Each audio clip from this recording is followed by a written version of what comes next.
So guys, here we are on our second guest only on this channel, and we are welcomed by the one and only Saulo Costa. I'm not sure how we've managed this. So I just wanted to ask how you've been getting on, mate, really. It's been a long time since we spoke as well on Instagram trying to organize this. Yeah, absolutely. I think both of us are pretty busy, but I'm happy that we found this time to be here together. And I hope to give a lot of value to your viewers and help you guys produce a lot of good content here. Awesome. So I know you took a bit of a hiatus from YouTube and now you're kind of back. And I just wanted to give you a little bit of an opportunity to talk about your stable, things that are going on your YouTube channel. I know you've been releasing newsletters. Just let everyone know in my audience kind of what's going on because we would love to promote it here. Awesome. Thanks for that. So yeah, I've been hard on YouTube since April last year, but then this year I decided, man, I have to produce some paid stuff, right? Because I've been doing everything free for the last 1.5 years. So I decided that I had to take some time to produce a paid course, which was the latest course that I released, Low Stakes Blueprint. This is a course targeted at low stakes players up to 100L. So if you're currently struggling at 100L or below, then my course is definitely for you. You can check out it at saulocosta.poker/low stakes blueprint. And then after I finished with that course, which took me about 3 to 4 months, then I got back to the free videos, and that's what I've been doing for the past few weeks. And as usual, I have my stable metagame. I have been staking cash game players since 2019 with a lot of success, over 300 contracts over these 5 years, over $7 million in profit for the players combined. So we're very happy, and we continue to look for more people that are interested in getting staking and having a more structured game plan for them. Because of course, anyone can do it by themselves. I'm sure a lot of people have done it. Ben, I don't think you have had staking in your career, maybe not even coaching. So you can do it by yourself. Everyone can do it by themselves, but usually it's going to take longer. So we did the staking to accelerate your growth in poker. I mean, we've talked about this in loads in our Discord. Your name comes up so much just about content that people want to watch. And I won't lie to you, your content is too good for YouTube, I would say. You're definitely damaging the games to some extent, but also like I can definitely appreciate putting out good value just because, I don't know, holding on to that kind of stuff is one thing, but also just sharing it makes you a better player as well. So it's really cool to see. Agree. Today we are going to be jumping into, many people have asked a few times for me to do a live sweat, and today seems like a pretty good opportunity to do that. I am going to be moving down to where they respect my raises, and I'm going to play 200 Russian cash today. And if Saulo, could you just, at any time you think that there's a point of discussion, I'm happy to keep playing while we discuss. I can talk and play quite happily. But if you think there's like a contentious point or something like that that we might want to look at, then I will, yeah, please let me know and I'll sit out and we can kind of look at the hand together, okay? So I pretty much do not know many of these players, although I do have quite a few of them marked. So I'm presuming that a lot of them played 1K at some point, or the 590 tables. So if I have reads, then I will obviously share them. But I think generally I'm going to be trying to play more of a kind of relatively theory approach. I'm not really going to do any mixing pre-flop, I don't think. I think I probably will just play 3-bet fold in position at least. And obviously not blind v blind, but like button, for example, unless I have like knowledge that there are recreationals behind or something like that. And that's your usual game plan, right? To be more focused on theory. Yes. So my definitely a lot of my approach is theory, but like I do come from the era of having played like millions and millions of hands of full ring. That was my main game back in the day, which was like couldn't be further away from theory if it tried.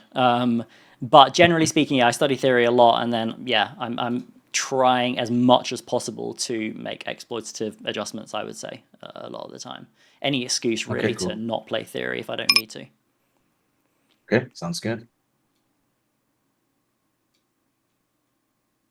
Pool, based on people's VPIPs, I would say overall this seems like a slightly tighter pool than I'm used to, I guess, at 1K. I've heard Russian cash through the grapevine. I've heard some things and some stuff about this pool. I don't know if you can share anything on that. Yeah. And it's not like I have huge experience, but I have played maybe like 50,000 hands in this pool. And my impression is that is the weirdest pool I've ever seen. Because you have a collection of very tight players, but then you can see like a 15/10 player punting king 7 off pre-flop like out of nowhere. So Yeah. it's the type of stuff that happens in this pool. Everyone seems really tight, but then you can see them punting really significantly in some spots. So it's kind of fun. It's Yeah, kind of yeah, yeah, for unpredictable. sure. I feel like 1K is similar, actually. I don't think 1K is any different really from that. Very much It's cool. like no one seems to bluff, but no one seems to fold. It's kind of a a weird kind of paradox. Ooh, that's a good flop. Easy, tough spots.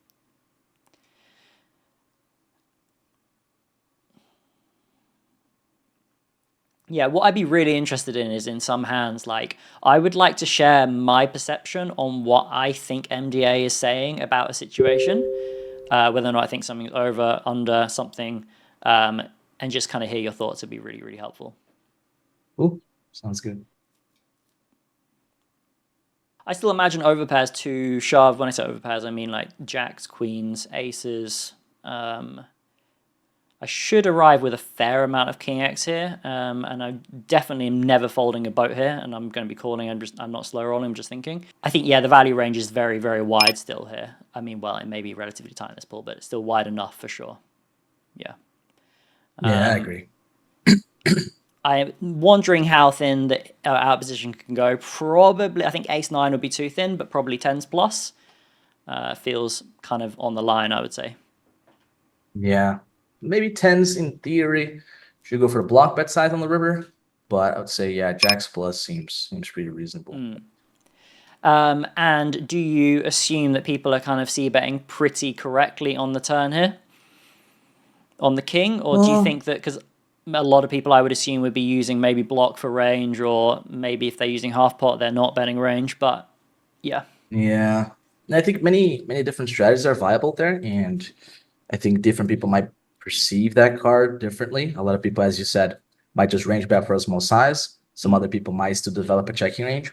So just seeing his size is not enough for me to develop any reads. I would need to know how he likes to construct his range in that spot. Sure, yeah. Interesting sizing schemes here being used. Not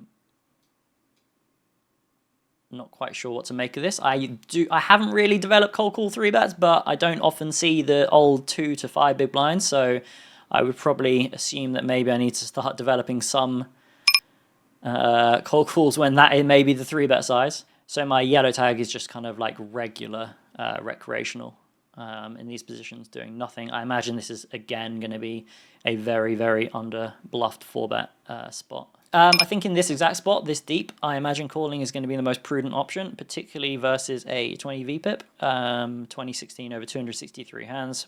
I think calling is definitely going to be by far the most superior line here. In theory, it's definitely going to be a 4-bet, but it's going to be way less than 100 big blinds deep for sure. Turn, I'm going to be using big bets and checks. I think when the king high board gets checked back, I think this is going to be pretty weighted towards like similar hands to mine, to be honest with you. Either way, my combo is just never going to bet the turn. It's just looking to show down. I think instinctively, after I see the double snap check, I think this is probably more likely to be pocket pairs, ace, queen, like pocket pairs under the jack. It may be queens sometimes, but I do think that this is just going to be a pretty good spot to value bet and hope to get called by tens and nines, really. Quite surprised to see king 10. Not so much on the turn, but on the flop, there wasn't really much consideration of c-betting, so clearly they had decided they were going to check, right? Yeah. They just decide up front. Yeah. But I'm a fan of my line. What do you think of that one? I think it's good. I think, in fact, if you could go, like, the side that his range is specifically very weak hands below the jack, you could even size up the river, I think. Sure. So I have one question for you that has been a long debate with some friends. Oh no! Do you think that it's true that exists like country-based reads? Like you can have some pretty useful tells or reads based on nationality. Do you think that's a thing? When you say that, the person I think of is Pads, and if he's ever in a hand with a Brazilian, he in his Instagram story, he's like, okay, I'm going to fold here, but oh no, 1 second, I need to check in case they're Brazilian, because then I'm going to So do I think that there's like reasonable reads to be had on certain nations, is what you're saying? Yeah, exactly. I do think Exactly. there is, yes. I think Scandinavians, Danish, Swedish, like most of the time, super regs, good regs, tough regs. I think Brazilians, you've got like this huge mix between very good reg and just complete vamos. And then I think you've got like Spanish is quite similar. Brits are a weird mix, as well as I think Russians are probably like more reg than they are recreational as well. But Right. yeah, what do you think? No, I agree. I agree. Like, I actually rely a lot on some country reads whenever I don't have anything else to use. Oh, do And you? yeah, specifically when the country like is really small and it's pretty clear there's a specific community of players. I Mm, think if you have a small community of players, then it's very easy for them to come together and play very similarly. mm. So I think the smaller the country is, the stronger the read could be. That's my For sure. opinion. Okay, interesting. Yeah. It's a very interesting spot. So I've used half pot on the flop, and I'm debating whether or not to overbet. I think this is definitely a mix in theory, and I think that if I had Jack 9, I would definitely overbet here. I think Jack 7 is kind of close. I'm gonna check. It's really marginal. I wouldn't mind just bucketing like every Jack X of clubs that I have bet the flop with into an overbet. It seems very close either way. So my ordinary, so immediately my mind goes, okay, theory 70% is my raise size, and I'm just wondering whether or not I need to change that sizing scheme on the river. I don't think I do, particularly also because I think that the block is going to be under defended, and I would love to hear your thoughts on that, whether or not that's kind of true. But I would naturally, in theory, this is going to have obviously a lot of marginal hands, and then it's going to have some very strong hands. But I think it's just going to be much more one pair type holdings. Yeah, So absolutely yeah. agree. And uh, MDA shows that people don't protect this block bet range enough with nutted hands. So one thing you can do exploitatively, you can size up with your strong hands because he's not going to have flushes very often into that bet size. Mm. So you could even size up there relative to theory because of that. But do you not think if we can determine that he has a weaker range, that when we raise bigger, we're just going to value cut ourselves? We're not going to get called anywhere near as much. Yeah, that's a general dilemma Mm. with regards to overfolded lines. In one hand, you know their range is very weak to the point that they're going to fold a lot. But on the other hand, you know that his range is also very weak to the point that your hand equity boasts a lot, increases a lot. Mm. So I think it's a function of how you want to construct your range because in theory, if the guy's super capped, you should just go all in with your nuts and balance with bluffs. And then if you know for sure that he's going to fold less or more to a certain bet size, you may want to change that. Sure. Okay. So we have a kiwi, which is rare. I'd like to add. Kiwi is going to be sometimes recreational, sometimes reg. I'm assuming this player is a recreational though. How does that work? Sometimes reg, sometimes reg. Sometimes rec. Based on the Kiwi players that I've come across, I would say. Lots and lots of checks on this board. I think this is a pretty reasonable combo to check. We're also a bit deeper. I don't have any understanding of how much people are defending low pocket pairs. I would imagine not defending the very low ones and defending the middle ones probably a lot more frequently. Yeah, just generally going to check this board a lot, particularly deep as well. Facing half pot, this is very unideal. I think we just want to fold versus MP. I think versus button, I may start developing some calls. I think it is a prudent option to fold here. Yeah, I like to fold. Like, Pretty if you marginal. look at how Saulo construct these stab ranges on these low boards, like, in order for him to be balanced, he has to stab hands like King Jack, King Queen, King 10.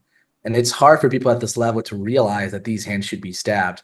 They just construct their range very linearly, just hands with equity. And then they see King 10 of clubs and they're like, okay, I have to check that. Yeah. So I think in practice, people are going to be very imbalanced there, particularly at mid and low stakes.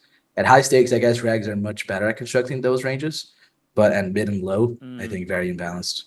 I would say also like seeing half pot on this board is very not only surprising but also very notable. And however, We are deeper, so perhaps maybe sizing up is going to be more of a viable strategy, but I'm not 100% sure on that. I've defended this versus minimum. Seems like a tighter player. I'm going to go ahead and pure check raise my combo on the flop. Would you see a pretty quick bet? It is half pot. Not overly ideal. Similar to the king 3. Seeing a 3-bet, seems like there definitely will be some 3-bets on this texture. I think now we probably just have a fold. I could see myself spicing around here on occasion and 4-betting the flop, but versus a 21 VPIP, I don't really want to be getting into that versus a player that I don't know. Yeah, seems good. I think you have to have some 2x check raise in the flop. And then faced with a 3-bet though, I would personally I think it's kind of polarizing spot where against some players you want to pure fold and not look back. Against some other players, they might be doing some really imbalanced stuff there with the flop 3-bet. Yeah. Because it's just a board bet. They know you're going to be check raising a lot, so they could read into that and start 3-bet bluffing a lot. So I think it's a very polarizing spot where you either fold and don't look back, or you really try to fight for that pot because IP could be really imbalanced there. Sure. Having just looked at their stats again, I think folding is definitely the correct play. Yeah. But also, in this like, pool, I think yeah, overall that's the conclusion. And on that previous one with the 10 deuce, yeah, the way I like to think about it is what solver would do there first, right? That's the first step I like to take a look into, or to at least try to visualize. And given his bet size and giving you 3-1, I would imagine solver at least would not pure fold that hand. So if I think the guy might be imbalanced towards being very bluff heavy with overcards and stuff, I would probably continue there. Okay, interesting. It's certainly a spot that I would continue, and I would be playing 4-bets. I think it's a very, very good hand to 4-bet the flop with. Blocking 10s, sets. But I do believe that versus like the majority of players, it's going to be extremely underbluffed, but there will be that kind of maybe like 1 or 2 out of 15, 16 players that will be really, really going ham there, simply because like everyone is pretty well studied now in check raising flop. But as soon as a 3-bet comes in, it's like people are like, well, I have absolutely no idea what's going on anymore. Yeah, that's true. We need to get one big hand though, like one all-in juicy spot. Yeah, I mean, I'm happy to play until we get something like that. So ordinarily, I would probably it's kind of close here. I'd probably fold versus this 3-bet here. Again, definitely mix in theory. With the cold caller, presume tight recreational, just going to always continue. I guess there are some reverse implied odds, but I'm not going to lie, I'm not folding 10-9 suited while we're making a video. Yeah. like, come on. Yeah. We're not here to do that. There's no way. Yeah, I'm going to continue. No leads. It's not the board for it, I don't think. Expecting to see quite a lot of checks from imposition hit from MP. See, I definitely don't see this range here as remotely capped. However, I do think, yeah, I definitely don't see this range as capped here. This is probably a bet most of the time, particularly because imposition has Snapchat back the flop. It's a pretty miserable spot now. The fact that the recreational has Snapchat the turn and the flop suggests to me that they probably do have more of an ace-high hand. I do block 10s and 9s as well. I think I am going to go for a small bluff here. I'm expecting the reg to fold nearly always, and then I think it's going to be kind of like a flip whether or not the recreational folds. Don't really need them to fold that much. Maybe this is a little bit too ambitious, though. Get raised, interesting. Definitely folding the river. Very surprised to see it raise it. Maybe this is Jack's full. Interesting. I think betting the turn would have been a play there, though, to be honest. I agree. Like, I would have blocked the turn. I think your hand is really nice because, like, you continue to block those 9s and 10s you mentioned for the river on the turn. And then you can still bluff the rack on the river if they call. So, yeah, I would have bet the turn. And as played, I like your bluff on the river. But now that raise from the rag on the river, that sounds so... Yeah. I mean, he's full of shit there, I think. No, really? I think he's full of shit there. I mean, definitely could be, yeah. Rep? Jacks? Like, the only hand I think makes sense. It is the only hand, yeah, it's true. Yeah. So this is similar to the other situation, although now we've had a half pot bet, which is a bit more normal, I suppose, for this board. I think with my exact combo, I don't want to bet the turn with this combo. I think this makes a good delay bluff, though. Definitely on that river, it makes a very good delay bluff. As for sizing here, I am trying to tell the story that I have an ace. I'm not necessarily just saying I have a 5, so I don't think overbetting is necessary. We just do a really, really, really, really bad job of unblocking calls here with our combo. So, I mean, for those reasons as well, I do think sizing down is probably a more attractive approach. Yeah, no, I think it makes sense. You're basically repping ace 9, ace 10 type hands. Yeah, and when I have a jack of hearts and a 10 of diamonds, they're going to see bet these cards a decent amount on the flop. It was really funny, actually. In my Discord, there was a big conversation about like how unnecessary blockers and unblockers are. And then you made your video, and then you were talking about the necessity of blockers. And I was roasting people in my Discord for it. Yeah, I think it's a very misunderstood topic. And the way I view it, you don't have to be a master in blockers to make money in poker. Yeah. And that might where the confusion comes from, where a lot of people say, man, just forget about blockers. You can make money without it. But then why not try to understand the game you're playing, right? The way I perceive poker is it's an infinite game. It's a super complex game. It's a fun game. So why not try and understand things? Of course, you can just make money clicking buttons. I've had that experience, in fact, like in my career, as I was coming up from low stakes. I just knew nothing about the game, and I was making money. I was literally clicking buttons and making money. But then the money making gets more fun once you understand what you're doing. Yeah, totally. So that's why I like to go so deep into theory, understand what's going on, because I think it makes for a more fun experience. Definitely, yeah. Presumed recreational or ignition bot, making it the 7x out of the position. No reason to 4-bet unless I haven't got reads on them, so I'm just going to defend. Depending on sizing, we'll be defending the flop. Versus recreational, I think generally you want to attack checks, but I don't necessarily need, this is just going to be definitely a hand that I'm going to start checking. You may feel differently about that, though. I'd be interested to hear. I think we should have plenty of showdown versus the small 3-bet in the big blind and other hands to bluff. And then versus the big sizing on the turn, definitely just folding. Well, I like to check in the flop because recreationals don't fold much to the stab on the flop in this line. And then they still find the check raises. So, typically speaking, I like to check back there, just realizing the equity. We get a snap check on the flop, showdown, pair type heavy. I'm actually going to exploitatively go small on the turn here. The reason I'm going to do that is because the range is very, very weak. This is a hand that naturally just does want to check quite a lot of the time.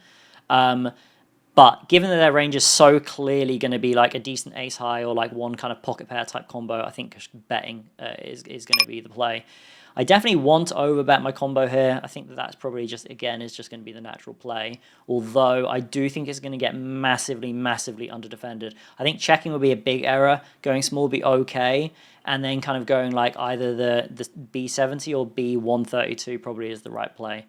It depends how often I think I'm going to get called. I am just going to go with the overbet because I have blocked the turn and I really, really want to make sure that I'm maxing my combo. But I think it probably gets folded way more than it probably should on the river. Nice.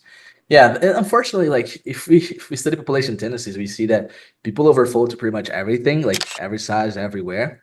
So it's kind of a question of what is the size that they overfold the least to, and that's also a hint that the concept of blockers comes into play that we were discussing briefly before, where you have a hand that blocks your opponent's calling range a decent amount, but also blocks his raising range. So if you go small, you want to get raised, and then you block all the hands he's going to raise with. So blocking, I think, would be the biggest mistake there. So I like either check raising or going big.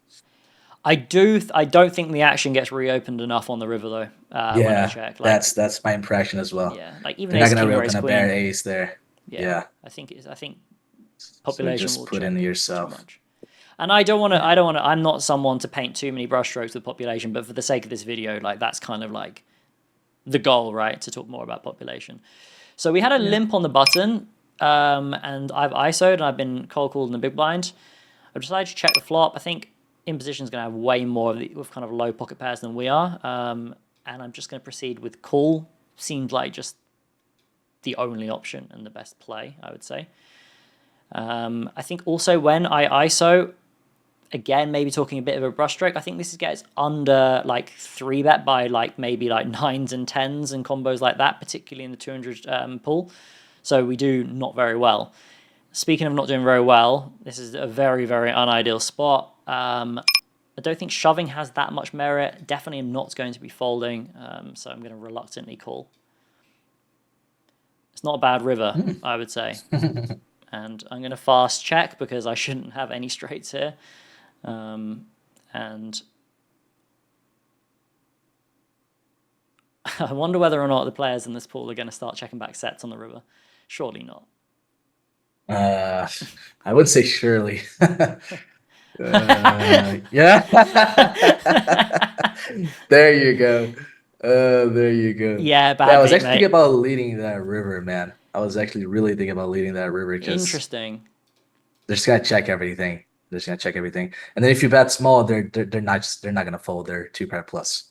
So they're gonna check all their 2-pair plus if you check, but Sure. they're gonna reluctantly call if you just lead small. So But like, I would what kind of probably bet dynamic small. and game are we living in if we're having to lead the river with a straight on this board when imposition just clearly has such a very, very clear value shove when check to? Like, what kind of pool is this if that's how we got to play? I don't want to play in it. I mean, clearly he doesn't agree with you, right? Because he checked like 5s. So correctly as well, I'd like to add. yeah, exactly. So I'm just salty. So yeah, you gotta try to get into people's head and try to anticipate what they're going to do. And in that spot, maybe it's because I have more experience with those games. Yeah. I just felt like, man, this guy's not value betting anything other than a straight here. So if I want to get some value, I just have to lead small here.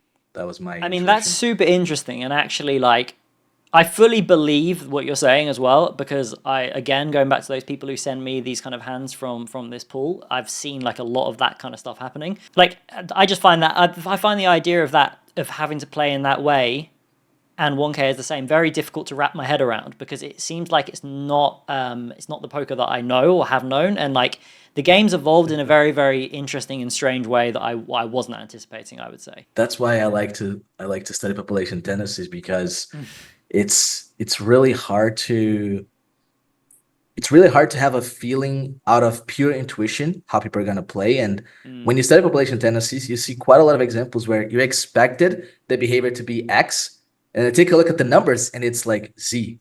So Sure, it's yeah. super fun to study population tendencies because you see I that get kind you. of stuff, and Yeah.